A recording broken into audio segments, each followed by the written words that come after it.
Entre Segovia y los territorios que limitan con la Sierra de Guadarrama se halla el Sesmo de San Millán. Es una de las 6 divisiones originarias en las que se organizó la Comunidad de la Ciudad y Tierra de Segovia. Toma el nombre de una de las parroquias de Segovia, de la iglesia exactamente de San Millán, que fue la primera sede donde se empezaron a reunir. Es uno de los sesmos aquén de sierra y de los más extensos, con el fin de facilitar la recogida de los impuestos que se tenían que pagar a la corona y al concejo. Su territorio se dividió en 4 cuadrillas o demarcaciones. Tiene una extensión total de 328,14 kilómetros cuadrados, de los que 128 kilómetros cuadrados pertenecen a la cuadrilla de Valverde del Majano, que es donde estamos actualmente. La cuadrilla de Valverde del Majano está formada por los pueblos de Anaya, Garcillán, Martí Miguel, Abades, Juarros de Rioboros y como cabeza Valverde. Además de la cuadrilla de Valverde, el Sesmo de San Millán tiene otras 3 cuadrillas. Está la cuadrilla de la Losa, formada por la Losa y Ortigosa, la cuadrilla de Ontoria, que está Ontoria-Revenga, Palazuelos de Eresmas y Las Navillas. Y está en la cuadrilla de Maderón, que está formada por Madrona, Fuentemilanos, Valdeprados, Torredondo y Perogordo. De esta cuadrilla observamos que 4 pueblos son ya barrios agregados a Segovia capital. Limitaba en gran parte con la ciudad de Segovia. Cuadrillas como la de Valverde lindaban directamente, al igual que la de Ontoria. Esto se reflejó en un mayor interés de las familias más poderosas de la ciudad por lugares de este sesmo. En el siglo XV hay constancia de enfrentamientos entre la familia Contreras, también la de Arias Dávila, por diferentes lugares pertenecientes a San Millán. Un alto porcentaje de las tierras de este sesmo eran propiedad de la iglesia y eran propiedad de la nobleza, debido a la cercanía con Segovia. Entonces les salía muy económico a los nobles y a la iglesia tener renteros o jornaleros que trabajaran sus tierras. La explicación de este gran interés de las familias poderosas segovianas es sencilla. En este sesmo se hallan tierras fértiles para el cultivo y muy cercanas a las residencias habituales de la oligarquía. Su actividad económica, tal y como contempla el censo de 1528, se basó en la elaboración de pan con el cereal que ellos mismos cultivaban, junto a la labor agrícola y la ganadera. Existían esquileos, como el caso del esquileo de la Losa, el esquileo de Ortigosa y el esquileo de Santillana, que está en Revenga. Pasaban multitud de ovejas trashumantes. En la zona del Sesmo de San Millán y también en el pueblo de Valverde había gran cantidad de panaderos que suministraban el pan a los barrios de Segovia, a los conventos, y si había festejos taurinos, pues les llevaban el pan. Desde Garcillán siguen suministrando pan a la capital y a numerosos pueblos, pero en la actualidad esta actividad se ha visto reducida en gran medida y cuesta encontrar artesanos como Facundo, 4ª generación de una saga familiar de panaderos. Vine con el pan bajo el brazo y aquí me quedé.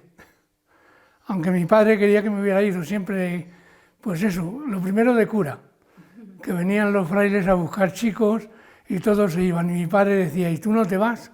El pan se vendía aquí, se hacía por la mañana pronto, por la noche, el día de antes se recentaba, que llamaban, era la masa madre. Y luego al otro día pues se juntaba con la masa que se iba a hacer en el momento. Preparar la harina en la artesa y su agua, su levadura, y a base de puños pues se hacía la masa, hasta que estaba bien homenajada. Se fabricaba, se dejaba en las tablas y a la media hora o tal se cortaba, se tenía el horno ya preparado, que era de ramera y de barrujo, y ahí se tiraban otros 15 o 20 minutos. Cuando ya la tocabas y sonaba como a hueco, es cuando ya estaba cocido. Y la gente pues iba viniendo con su tarja a por ello. Un palo cuadrado de 4 esquinas en el cual se iba haciendo una muesca cada pan que se llevaban, que llevaba 2, se llevaba 2 y se hacía una raya para que viera que el panadero no le engañaba, porque claro, podía marcar 3, pero él ya sabía que había llevado 2 en ese día y con la muesca lo veía. Se empezaba a escribir el nombre del propietario de la tarja, los kilos que había entregado de harina y la fecha, y luego al final se ponía hogazas para que nadie pudiera venir y cortar la tarja. Cuando acababa el verano, pues todos los agricultores a la fábrica de harina, a llevar el trigo, molerlo y lo traían en calpanadero. Si una hogaza valía, no sé, 7 pesetas, que yo me acuerdo de así de eso o algo menos, pues entonces ya no valía 7 para ellos, valía 3,5, porque claro, el producto lo habían entregado. Y se elaboraban las hogazas, normalmente hasta el año 70 o 66 o así, no se empezaron a hacer barras largas, porque la gente consumía bastante pan y el que no llevaba un pan que eran de unos 300 o por ahí, pues llevaba 2. En el año 65 se fueron unas 10 o 12 familias de las más numerosas. Echando en falta a esa gente, pues esto bajó mucho. Y entonces yo empecé a dedicarme a hacer cosas de pastelería, con la cual hemos hecho siempre el pan y la pastelería. Toda mi producción iba a Segovia y los pueblos de al lado que venían a comprar aquí. Entre las riquezas patrimoniales de Valverde del Majano, su iglesia dedicada a la Virgen de la Asunción, a la que se saca en procesión cada 15 de agosto, un templo que data del año 1579, tal y como figura en su puerta de San Pedro, y que el 21 de octubre de 1897 sufría un gran incendio. Se quemaron todos los retablos, se quemó el púlpito, que era también de madera. O sea, un desastre. La mayor parte de las imágenes se perdieron. Quedaron algunas. Por ejemplo, quedó San Roque. A los 3 días empezaron la gente del pueblo a trabajar y el primero que empezó a trabajar fue el cura párroco, don Bernardo. Tuvo el cuidado de mostrarnos punto por punto cómo se hizo la reparación, en qué se gastó. Señala hasta incluso de dónde procedían los clavos, cómo se trae los sillares desde Otero de Herreros, se montan en un tren, llega hasta Ontanares y allí con carretas lo traen aquí a Valverde. Y lo mismo pasa, por ejemplo, con las tejas y con las vigas que proceden de la losa. Era un antiguo esquileo.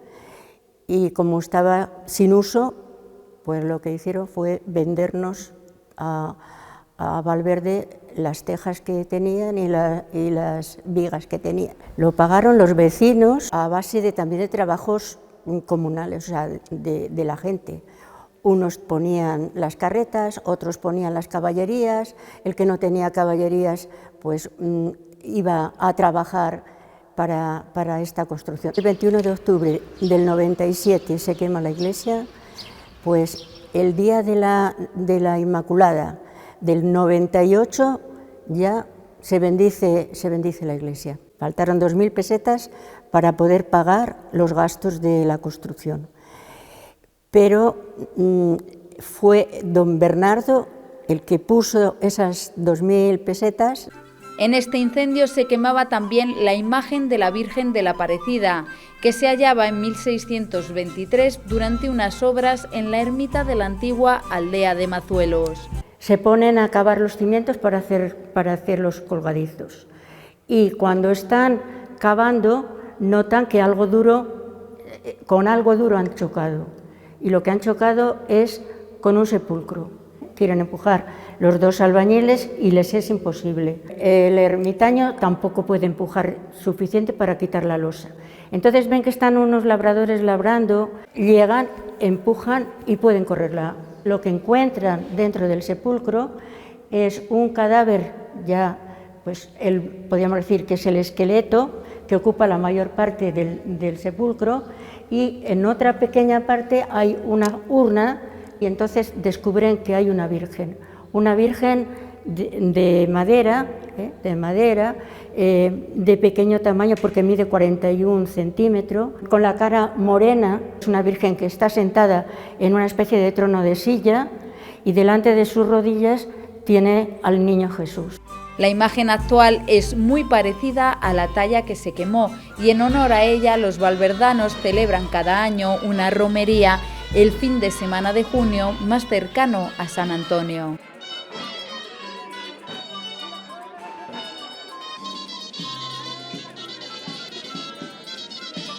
Una tierra que ha visto nacer a numerosas personalidades de diferentes ámbitos, fundamentalmente en su municipio cabeza, Valverde del Majano. Como ejemplos, el creador de anís castellana o whisky dick Nicomedes García, el folclorista Agapito Marazuela o el primer español en ir a los Juegos Olímpicos. Un personaje que se dedicaba sobre todo a trabajar en los bares y en los restaurantes de la Sierra Segoviana.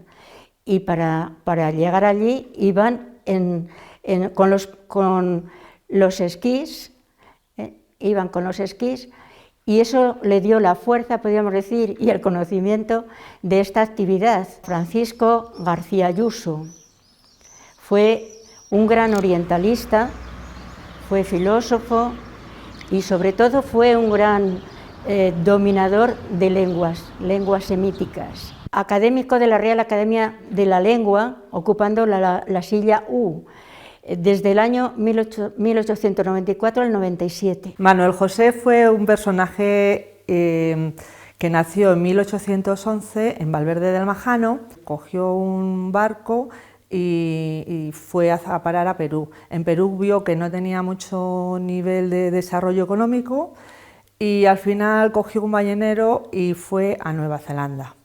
En Nueva Zelanda, allí dio con una tribu, que fueron los Paniora. Tuvo 5 mujeres.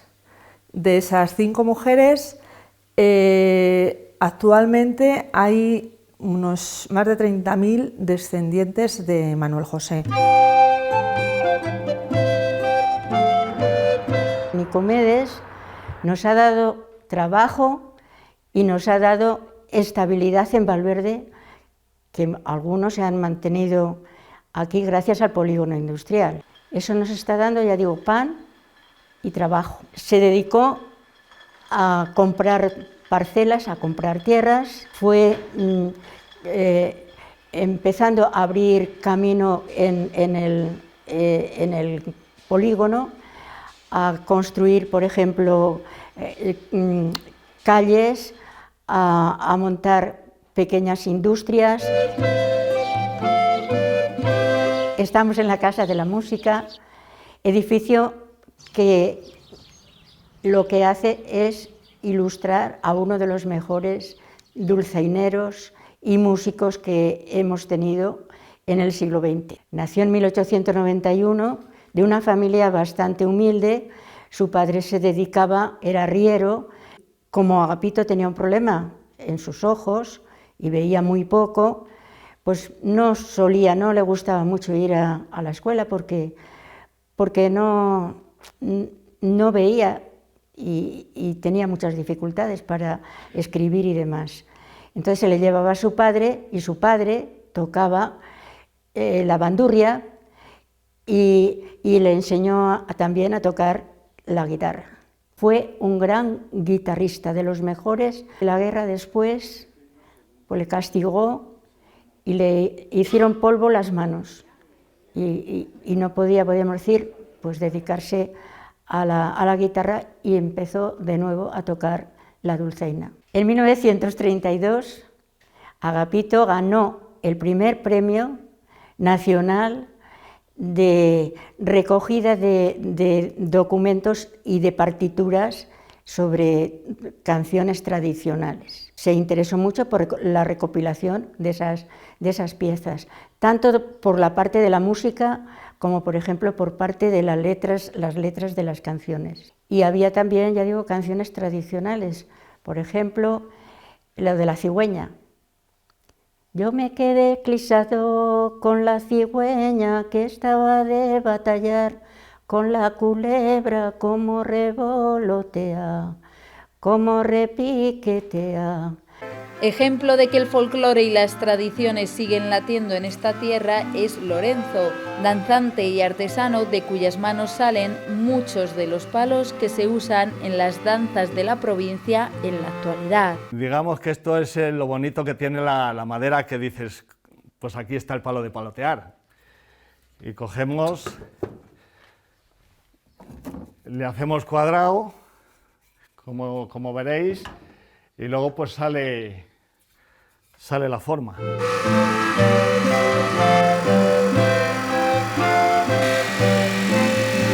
El sonido de la encina es extraordinario. He hecho para León, para Soria, Logroño, Valladolid y Segovia, pues en la mayor parte de los pueblos. Se trata de una danza que estás batallando, estás luchando.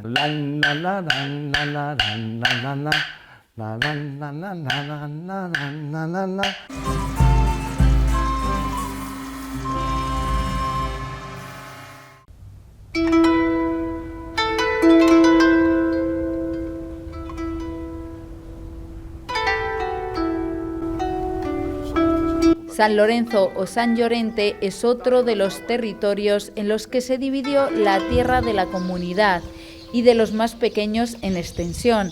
Nacía al noreste de la capital, no tuvo la necesidad de dividirse en cuadrillas.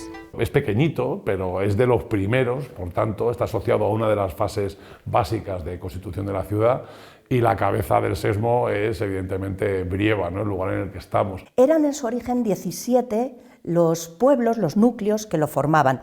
Hoy en día siguen siendo, algunos se han despoblado y otros pues se han agrupado.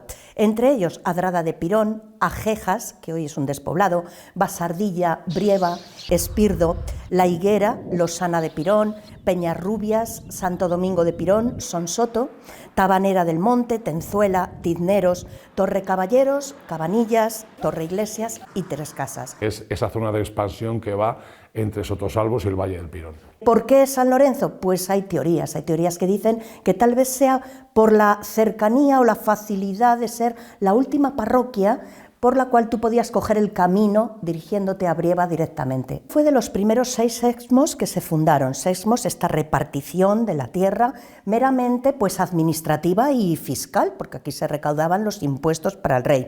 Este sexmo tiene unos 255 o 256 kilómetros cuadrados, ¿no? Digamos que la organización es, si el sexmo hubiera sido más grande, se habría formado dividido en cuadrillas, que es básicamente el término que utilizamos o que se utilizaba en los siglos XII, XIII y XIV para hablar de una zona poblada. Eso es una cuadrilla. Entonces, el sexmo de San Lorenzo no es muy grande porque está embutido por el de San Millán, por el de Cabezas, entonces es muy difícil que pueda expandirse, por tanto solo tuvo una cuadrilla o no se dividió en cuadrillas, se va dividiendo en núcleos en función de la tierra que se trabaja, en función de las zonas comunales, como esta Fragua, también hay zonas de hornos comunales, zonas de usos de aguas comunales, pasos francos, y en torno a esa estructura se van generando las zonas de trabajo y las zonas que se van poblando. En torno generalmente a aglomeraciones de sesmeros, de gente que vive en el sesmo, van surgiendo pequeñas iglesias y ese es el origen de cada uno de todos estos pueblos. Su emplazamiento en el borde de la Sierra de Guadarrama, junto a la Cañada segoviana, determinó que la actividad ganadera fuese esencial. La zona en la que estamos es una zona de llanura, de baja montaña ya, lógicamente la explotación de todo tipo de cereales, pero sobre todo el alfoz segoviano es un alfoz ganadero. Primero por la cercanía de la sierra, por los pasos de las mestas, que esto nunca hay que olvidárselo, porque estamos en una zona además justo al salir del bajo monte, al salir del bosque, aquí lo que hay básicamente son caminos que conducen a los pastos de invierno, de los pastos de verano. Segovia, toda Segovia está en el centro, luego Segovia es el núcleo de la fase del esquileo. Todo esto ayuda a generar una fijación de la población en torno a un factor económico. La ganadería es esencial, y no solo las ovejas, porque siempre lo digo, hay varios tipos de ganadería. Está la ganadería estante, la ganadería terminante y la ganadería trasterminante. Es decir, las que nos importan aquí es la estante, que suele ser vaca, cabra y oveja, y la ganadería transhumante, que es la que viene y cruza los pastos de la sierra. Es cierto que el sesmo de San Lorenzo no disfruta de los montazgos, pero sí de los pasos de ganado hacia los esquileos. Bueno, en este sesmo están los esquileos de Torrecaballeros, que son esenciales y han existido hasta prácticamente el siglo XX. Cuando venían las mestas, que venían los ganaderos asociados, organizados, venían cientos, miles de ovejas. Entonces, en un único lugar no da espacio ni tiempo suficiente para esquilar todo aquello. Entonces, espacios como este, como la fragua tiene, aquí hay que afilar, por ejemplo, las tijeras para esquilar. Una actividad de la que fue testigo este esquileo, uno de los muchos que hubo en esta parte de la sierra y de los pocos que se han mantenido en pie. Entre sus muros se recuerda todavía cómo se esquilaba a miles de ovejas para obtener la lana y el ritual que iba aparejado a esta labor. En el siglo XVI están documentados 2 esquileos aquí, que debían de estar juntos y paralelos, y uno debe de ser la casa de pastores, que ahora se llama casa de pastores y se utiliza, pero tiene pinta de ser un esquileo. Y en el siglo XVIII ya se edificó este por un arquitecto del rey del Palacio de la Granja, Díaz de Gamones, ya, en fin, mucho más importante porque el negocio de la lana ya era importantísimo, entonces debía de dar un verdadero dineral. Y además se reconstruyó toda una parte del edificio, o se construyó, que es la casa del amo, que llamaban.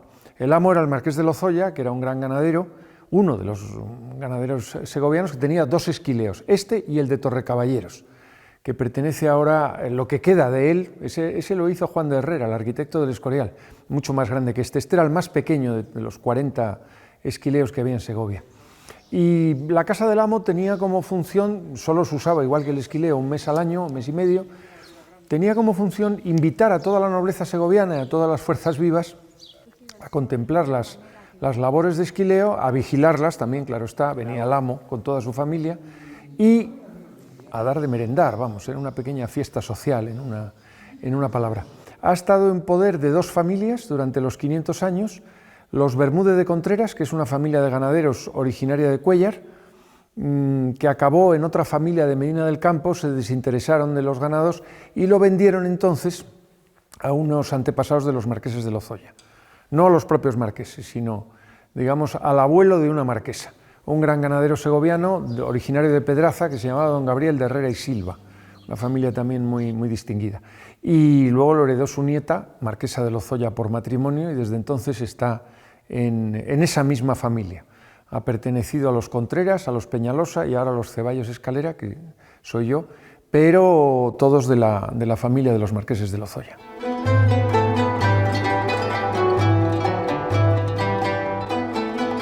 ...1910-1911... debieron de ser las últimas veces que se esquiló aquí. ¿Cómo se movían desde Extremadura a Segovia 15 o 20.000 ovejas? Eso funcionaba como una operación militar, la mesta estaba organizada militarmente. Había esquileos que esquilaban cerca de 40.000 ovejas. Pero bueno, más o menos el tiempo eran como unas 3 o 4 semanas y para ello había que guardarlas o encerrarlas en los denominados encerraderos, que tanto este esquileo como el resto tenían encerraderos o bien anexos o bien en las cercanías del edificio.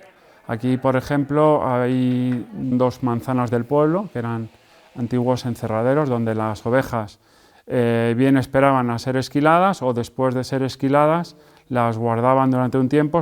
La sala en la que estamos es el bache o sudadero, aquí entraban las ovejas la noche anterior a ser esquiladas. Aquí muy apretaditas, pues de ahí el nombre de sudadero. Pues se reblandecía la lana, pasaban a la nave de esquileo donde les esperaban los esquiladores, puestos en hilera, y había unas personas, los ligadores, que eran los encargados de atar las 4 patas a la oveja y ponérselas a los pies del esquilador. Todo el proceso y toda la gente que estaba alrededor del proceso de esquileo trabajaba para que los esquiladores esquilaran las ovejas lo más rápidamente posible y no se distrajeran en otras cosas. Una vez sacado toda la pieza, que se denominaba vellón, se colgaba en unos tirantes y luego cuando había una cierta cantidad se llevaba a pesar y directamente a los almacenes que se denominan lonjas. Entre medias, pues había mujeres que se dedicaban a barrer la lana la lana caída. También estaban los echavinos, que eran unos muchachos que se encargaban de llevar el vaso de vino o el porrón de vino a los esquiladores para cuando tenían sed. Todo para que los esquiladores no dejaran de trabajar prácticamente en ningún momento. Si había algún corte, sin querer, con la tijera, al grito de moreno venía el morenero, que traía un trocito de carbón para cauterizar la herida. Así que casi todos estos esquileos tenían una pequeña peguera, pues tenían ese carbón, y luego para poner la marca del esquileo.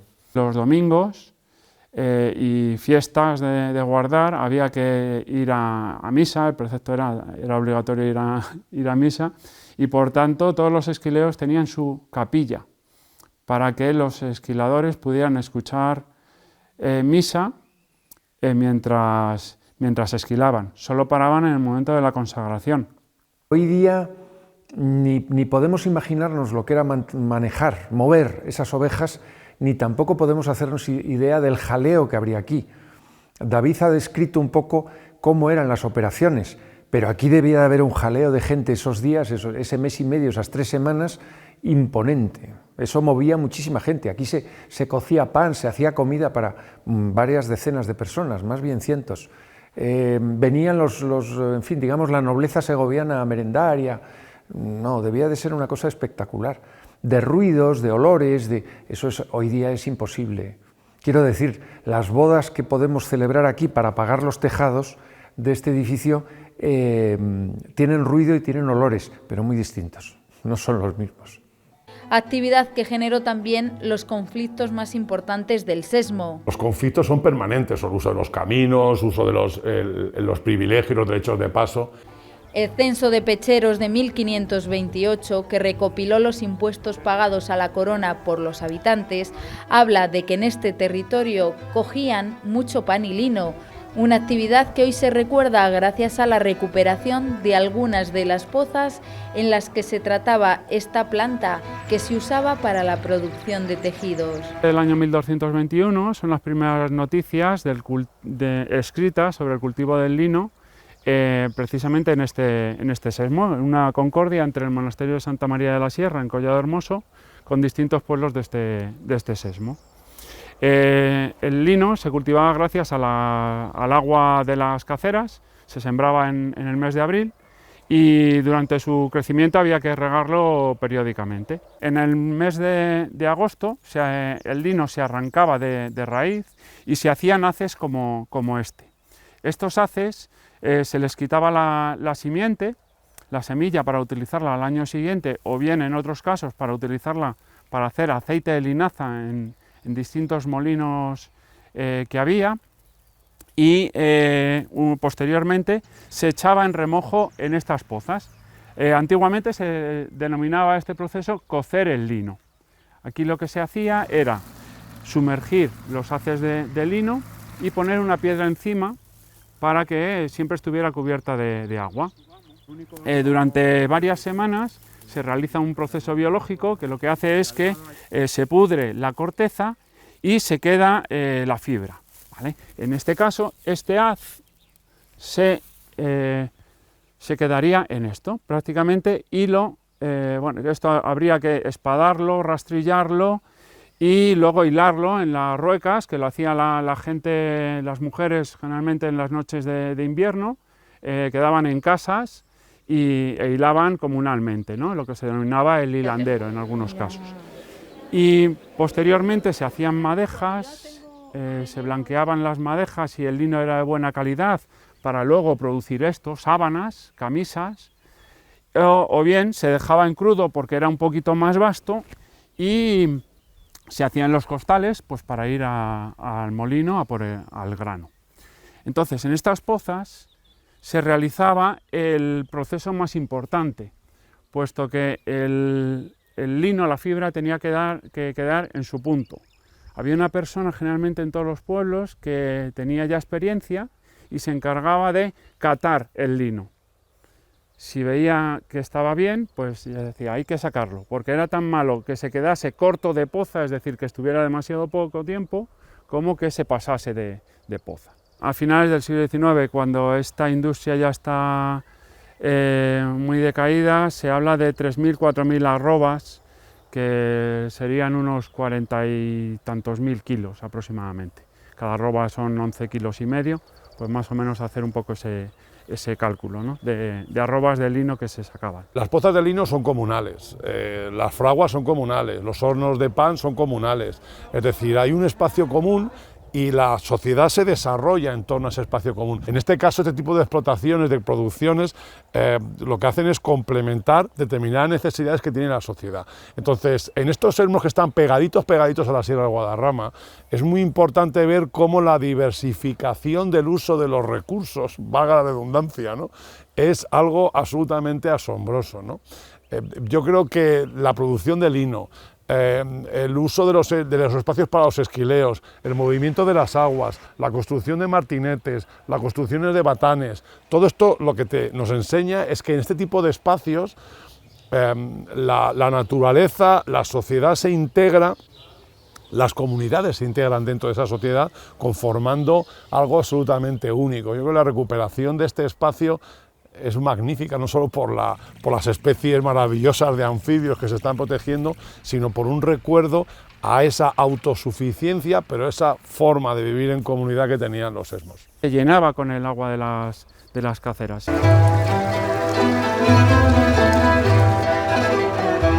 Al estar al lado de la sierra, la única manera de traer el agua a las poblaciones era mediante gravedad, a través de canales que se conocen aquí en Segovia como caceras, por gravedad desde la zona alta de los ríos a las distintas poblaciones.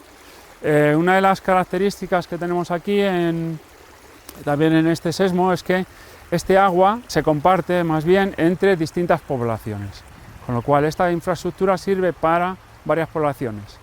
Hay que tener en cuenta que cuando se lleva a cabo la repoblación de toda esta zona, que hay que saber hay que calcular dónde tengo que coger el agua para llevar el canal y luego hacer las distribuciones para que llegue a cada una de las poblaciones que la comparten y dentro de cada una de las poblaciones que lo comparten, por dónde hay que llevarlo para los lugares donde se va a regar, los linares, los prados, las dehesas. O sea, eso requiere una organización muy importante. La mayor parte de nuestros pueblos en los años 70 del pasado siglo XX, este era el agua, por aquí iba el agua de consumo, el agua para lavar, el agua para regar y bueno, han formado parte de la historia y de la cultura de los pueblos. La unión entre la actividad humana y la naturaleza se mantiene viva a través de los siglos, en días como el de la Creazón.